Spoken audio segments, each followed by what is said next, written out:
आपने पर्वतों से ज्वालामुखी फूटते देखा होगा, नदियों को रास्ता बनाते हुए भी देखा होगा, लेकिन क्या आपने किसी पहाड़ी पर कोई ऐसा कुंड भी देखा है जिसमें अविरल जलधारा बहती हो और उस जलधारा का कोई स्रोत तक नजर ना आता हो? तो आज हम आपको एक ऐसे ही कुंड की पड़ताल पर ले चलेंगे।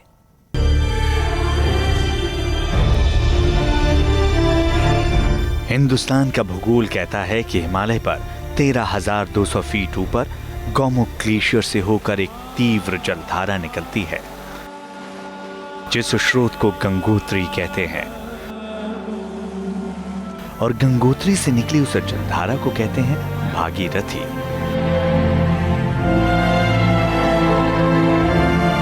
उसी भागीरथी की जलधारा में देवप्रयाग तक आते आते 5 धाराएं प्रचंड वेग से आ मिलती हैं,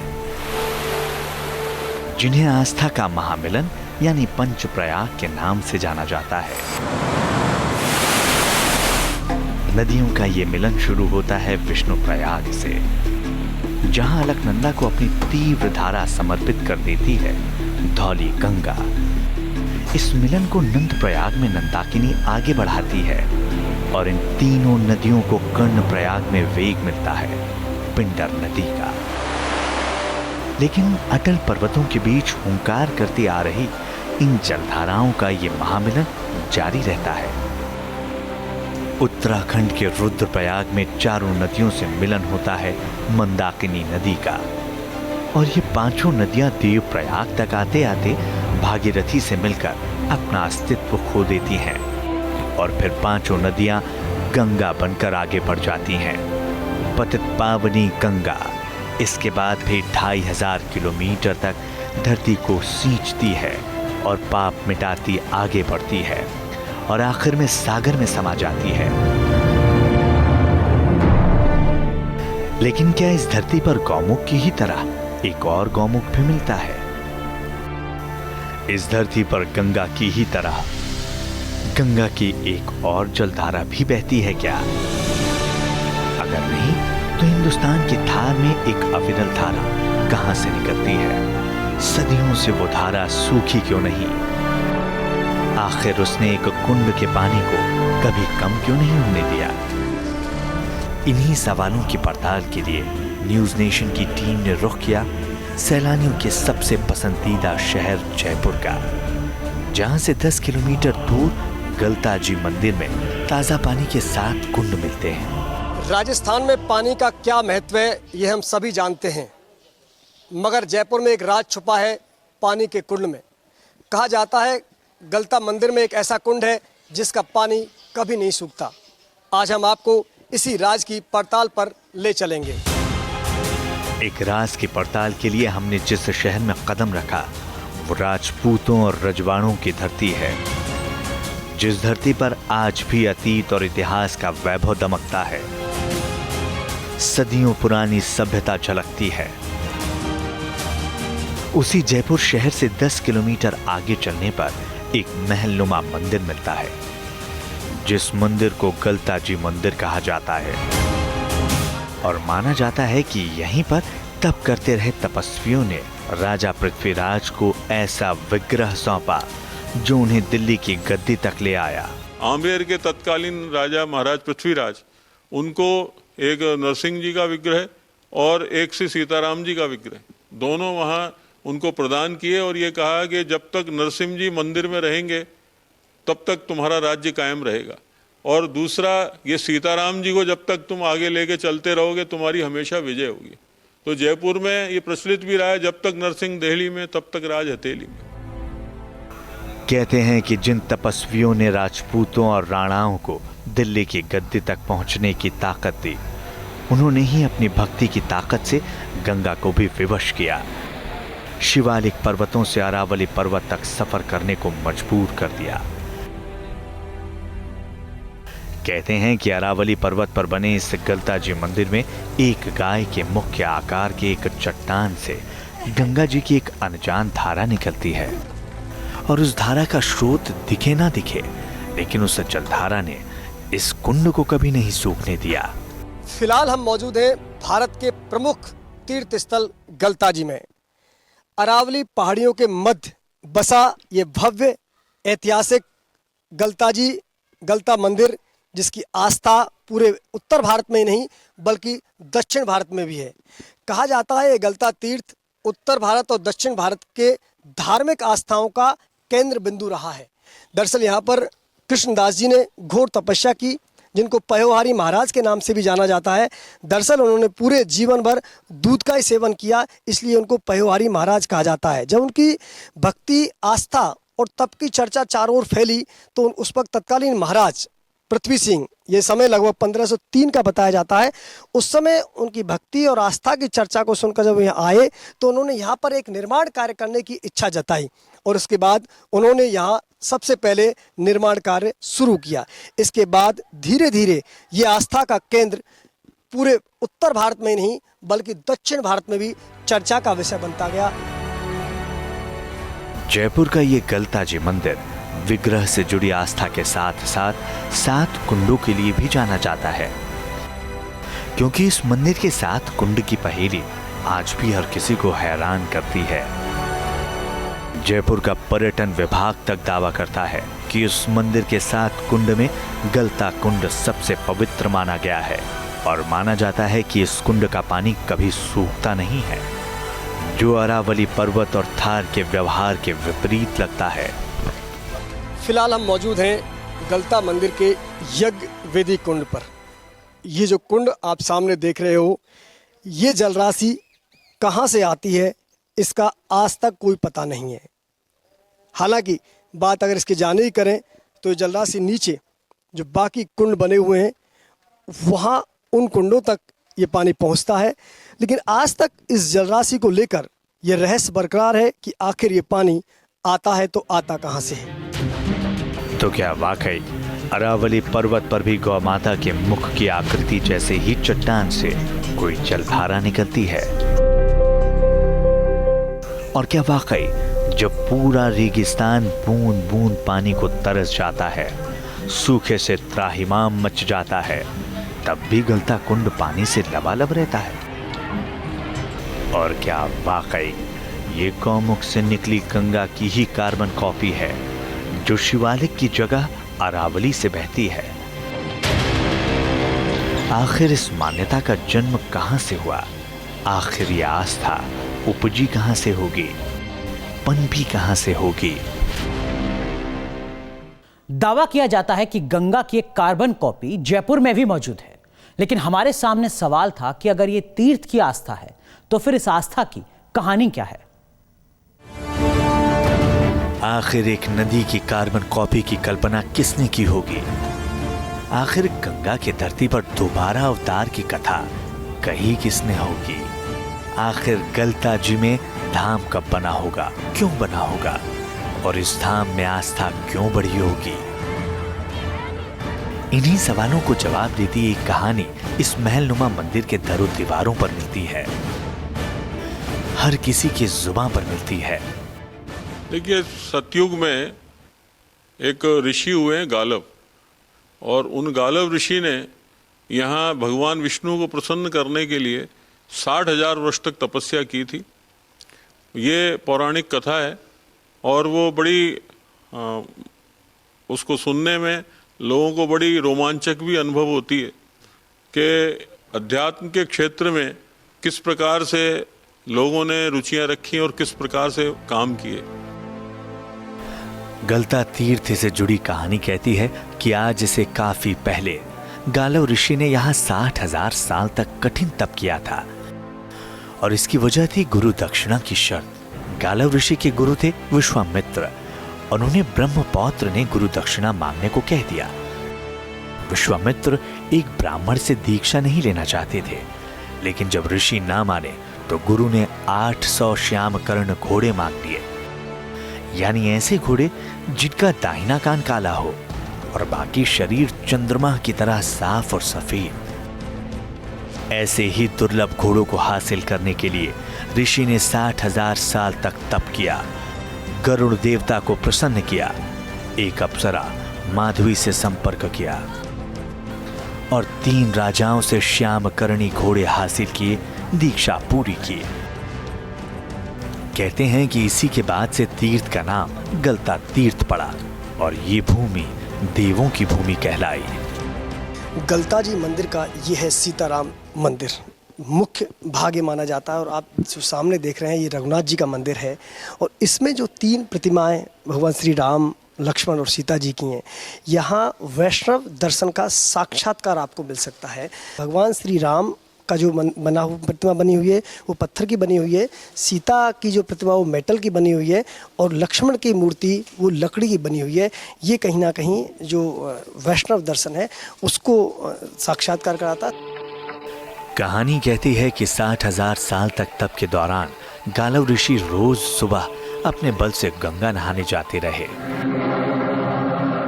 एक कठिन साधना के साथ गंगा की भी साधना करते रहे, जिसे देखकर निर्मल गंगा का भी दिल पसीज आया। कथा है कि ऋषि के कष्ट को कम करने के लिए मां गंगा खुद प्रकट हुई और उन्हें नित्य नहाने के लिए शिवालिक पर गौमुख तक आने से रोका था, इस वादे के साथ कि वो खुद अरावली पर भी प्रकट होंगी। यहाँ जब वो प्रवास करते थे तो नित्य योग बल से गंगा स्नान के लिए वो जाया करते थे। तो गंगा जी भी प्रसन्न हुई और ये कहा कि अब आप यहाँ ना आया करें, मैं स्वयं आपके आश्रम में प्रकट होंगी। तब से जो यहाँ ये जल प्रवाह है इसके बारे में यही मान्यता चली आती कि ये वो वही गंगा हैं जो गालव ऋषि के द्वारा यहाँ लाई गई। कहते हैं कि इस तप के सदियों गुजर जाने के बाद एक ऋषि ने इस धाम को राजपूत राजाओं की ताकत बना दिया और वो ऋषि थे पयोहारी बाबा। पयोहारी बाबा सालों तक इस मंदिर के पास ही बनी गुफा में तप करते रहे, देवों का आवाहन करते रहे। गलता मंदिर से जुड़ा हुआ एक अहम अध्याय है पयहारी बाबा की गुफा। आप ये देख सकते हैं जिस तरह लिखा हुआ है, ये पयहारी बाबा की गुफा है। श्री कृष्णदास पयहारी बाबा एक बहुत बड़े साधु थे। ये जो आप चल रहे हैं गुफा है, वहाँ पर गुफा में रहकर कृष्णदास जी ने घोर तप किया था। ये पहाड़ियों के बिल्कुल मध्य में बसा हुआ स्थान है, यहाँ पर उन्होंने कठोर तप किया। ये आज से लगभग 500 वर्ष पूर्व यहाँ पे एक तपस्वी संत आए थे जिनका नाम कृष्णदास जी था। उनकी तपस्या से, उनके तप से, उनके चमत्कारों से महाराज साहब प्रभावित हुए। जयपुर महाराज उस समय पृथ्वी सिंह जी थे, वो प्रभावित हुए, वो उनके पास आए, उन्होंने भी उनके चमत्कार देखे। उनसे प्रभावित होने के बाद उन्होंने इनको अपना गुरु माना। तब से ये भी हो गया गलता जी जयपुर राजघराने की गुरुगद्दी रही। उस समय आमेर रियासत थी, बाद में ये जयपुर रियासत हुई। ये यहाँ अखंड धूणा है, वो यहीं पे है। ये लगभग 504 वर्ष हो चुके हैं इसको, ये अखंड है। इसकी जो भभूत है ये बहुत पवित्र मानी गई है। आखिर एक संत के तप ने हर किसी को हैरान कर दिया। हर कोई हैरान था उस गुफा से, जिसमें एक संत अखंड ज्योत जलाए बैठा था, धुनी रमाए बैठा था। ये जो आप छोटा दरवाजा आप देख रहे हैं, यहाँ अंदर वो गुफा है जिसमें बैठकर कृष्णदास जी ने तप किया था। तो एक बार हम ज़रूर इसमें जाएंगे, प्रयास करें। छोटा ज़रूर है दरवाज़ा, लेकिन ज़्यादा मुश्किल शायद आएगी नहीं। हम इसमें प्रयास करते हैं और यहाँ अंदर देखते हैं कि क्या है अंदर, वो किस तरह का तप करते थे, किस तरह की साधना वो करते थे।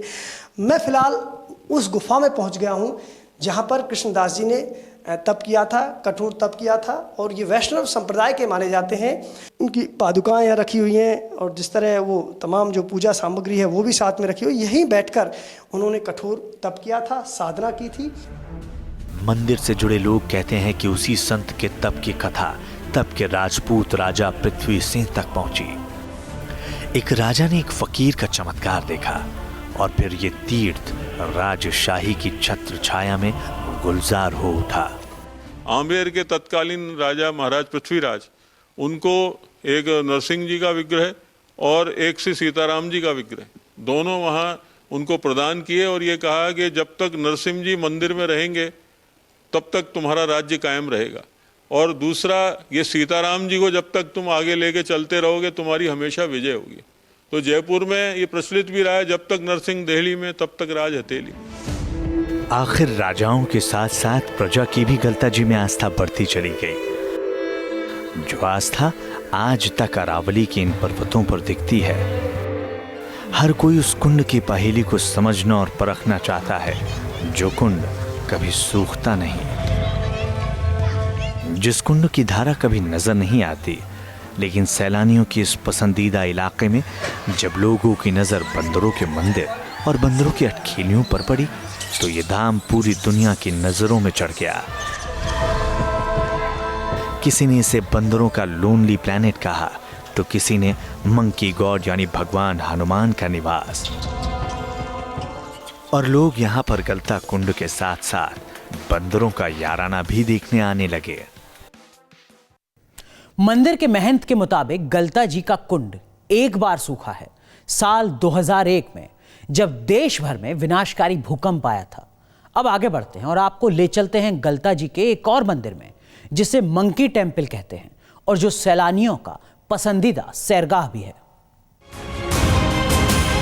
जयपुर शहर के पूर्व दिशा में अरावली की सुरम्य पहाड़ियों के बीच आस्था का एक तीर्थ मिलता है, जिस तीर्थ का नाम है गलता जी।